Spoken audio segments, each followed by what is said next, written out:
No matter where you're from or where you live, every day there are opportunities to connect with and see remarkable birds that are all around us. And all you have to do is look up.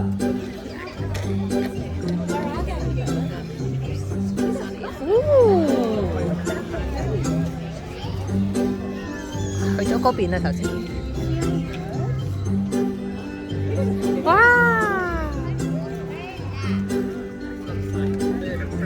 嗰啲咁樣啊嚇，係咪嗰個 eagle？ 哇！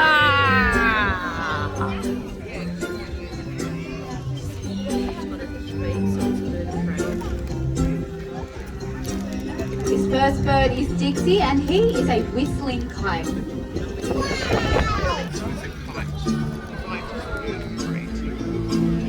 Wow!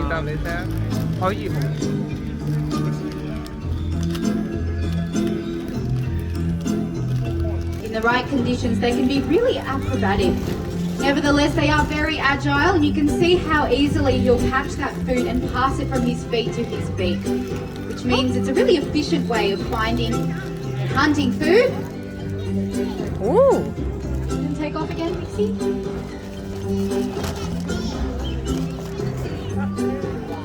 And although the winds aren't as supportive today, give him another throw or two.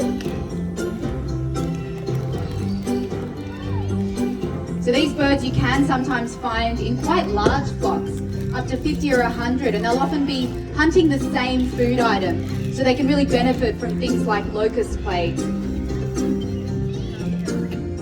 One more for Dixie, I'm sure he'll be looping around sometime soon. Keep your eyes peeled.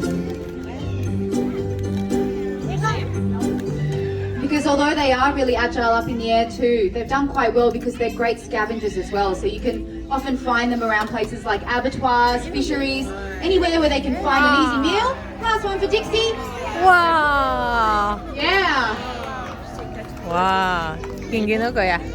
捉咗嗰句 While 食 we're 喎。 looking up at beautiful birds like Dixie there, birds are often looking down and they're going to be searching for opportunities to feed. And an emu egg just like this one here, it is the ultimate prize for Australia's third largest hawk, and it's known as the black-breasted buzzard. Well everyone, this is Waru, and even with his sharp beak and his feet, he needs help to get inside of that egg, and that rock is the perfect tool for the job. Wow! Well, this behaviour you're witnessing here, it is not anything we ever had to train Waru to do. He hatched from his egg with this knowledge already in mind. Now you can see how after a whack, he's then going to check the egg. Yeah, and just see if he's made any cracks or weaknesses, because from there he can use his beak and feet to pry open that egg and get inside. You got to connect with it though, Waru. Well, there can be up to 2 days worth of food inside of an emu egg, so that's the equivalent of around about 12 chicken eggs. And so it really is a good prize, a valuable food resource if they were to come across one in the wild. And I guess that's why the instinct and the drive is so strong. He's going to want to persevere until he gets inside. Looks like he might have a bit of a hard one today though. So there can be up to 20 eggs just like this inside of an emu's nest. And it is actually the male emu that will sit on those and incubate them. And then once they've hatched and they wander off, any eggs that are left over that weren't viable for whatever reason, that is exactly what this bird is going to be looking for. 哇，都幾聰明喎。 So although he's excellent at his work here, occasionally if it's a hard egg, we do give him a helping hand. And that's because these eggs are actually, as you may have guessed, they're not real emu eggs. If they were, we'd be out here for a really long time once he got inside. But they are ones that we've made out of plaster. We do that every day, and we do put a tasty treat inside, so he's well rewarded for all of that hard work. He's actually close, he's made a hole now. So you can see how he's going in with his beak and his feet now to see if he can make it a little wider.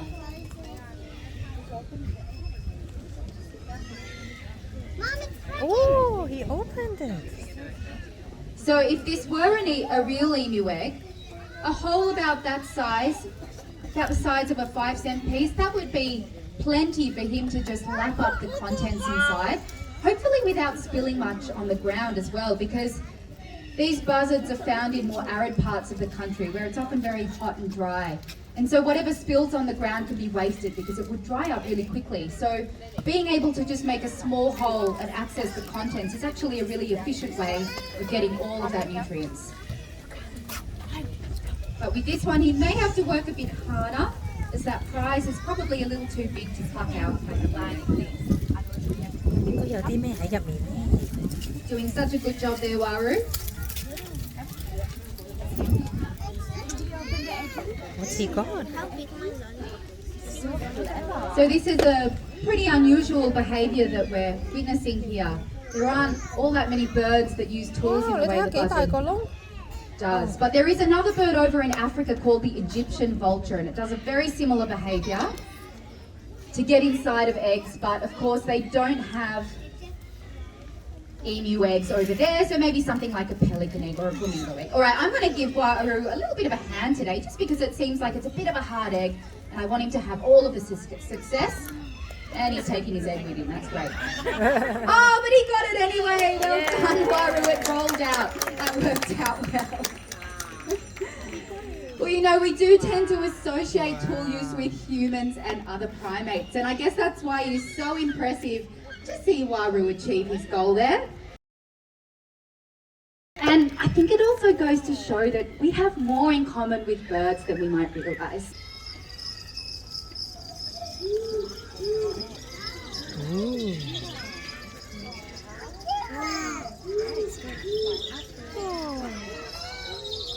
Ever get that feeling that you're being watched? Owls are everywhere. You might not always see them in your backyards, but they can see you out in the country and even in the city. Wow, too fast. He's an owl. Wow, fast. Fun fact for you all, if you duck, they'll just fly lower. Everyone, this is Ripley, a barking owl, and she hunts during the day. In fact, around half the world's owls regularly hunt during the daylight, and it's all about what they like to eat. Barking owls, they'll eat other birds. And using their really powerful feet, a barking owl like this could even take down prey that is the same size as itself. I thought it was going to take a biscuit there, did you? 好近啊，係咪啊 Where did it go now? You might notice how beautiful his plumage is and how that's going to act really well as camouflage when she's sitting up in the trees. Because as the sun goes down, they will look to hunt other things like rats and mice, even something as large as a possum, before they go and find themselves a nice safe branch to rest. 好，走咗啦。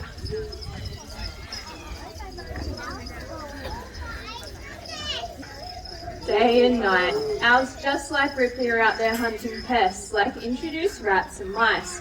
They cause a lot of problems for our native wildlife, often taking young birds and eggs straight from the nest. So it's great to have owls restoring the balance. Whoa, Now I'll let you in on a bit of a secret. We used to have a bit of a rat problem here at the zoo, but fortunately, since our owls moved in, I can honestly say that problem is now behind us. 係真係 behind us. That's right, you guys. We don't have to worry anymore. Those owls do such an excellent job.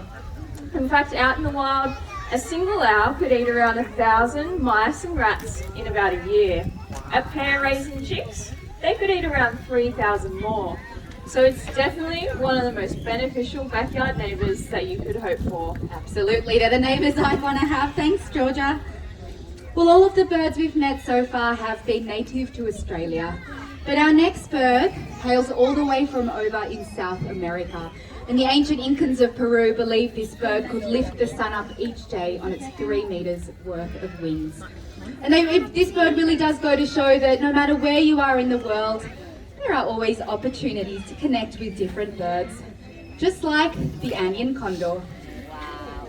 Wow. Well, with Brendan here is Kinera, and as a vulture, this is exactly how she would feed in the wild, sticking her head deep into a carcass to get all of that juicy stuff inside. And you might notice she has a really clever adaptation, and that's the nearly completely featherless head. And that serves her really well because it means that any muck, any debris that gets stuck on there, it'll just dry up and flake on off in the sun. And so that'll keep her nice and clean, healthy, so she can continue to do her really important job of cleaning up the environment as well. Now, sadly, we are losing vultures in many parts of the world, for some species by up to 99%. And we don't have vultures here in Australia, but we have other birds that fulfill a similar role like the Australian raven. We need to make sure we look after birds like that before they disappear. See you, Kinera. Thanks, Brendan. Wow, Pretty awesome bird, that one. So back here now, and we're very lucky to have around about 800 different species of bird in this country. We have been dubbed by some as the land of parrots, and that's because we have about 50 different parrot species within that 800. And so for many of us, all we have to do is just take a little step out into our very own backyards to experience the beauty of those birds that truly is all around us.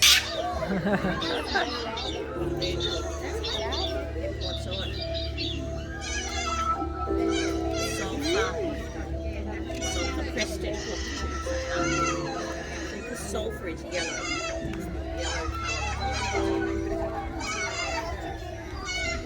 On that crest.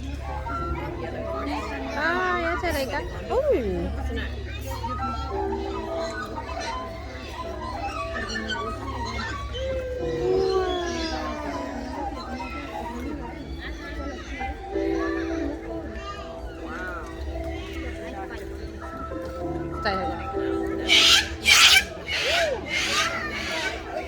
Ooh, that one is loud. Wow, there it is. Ooh, a black one.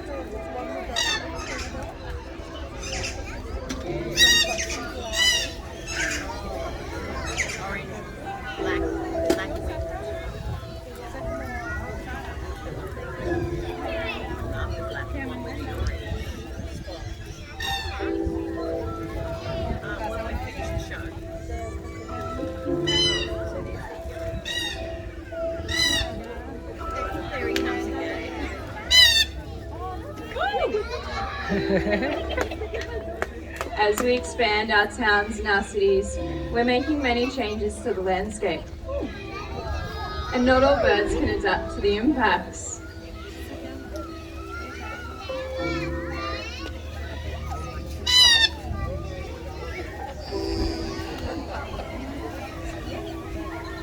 Many birds, just like Geary here, live in tree hollows, and they provide them with a secure home. And with that, a place to nest and thrive. You know, helping wildlife, it does begin in your own backyard because that's your very own wild community. Because it really is with all your support that we see a bright future where the skies and your backyards are filled with birds. And it all starts by simply looking up.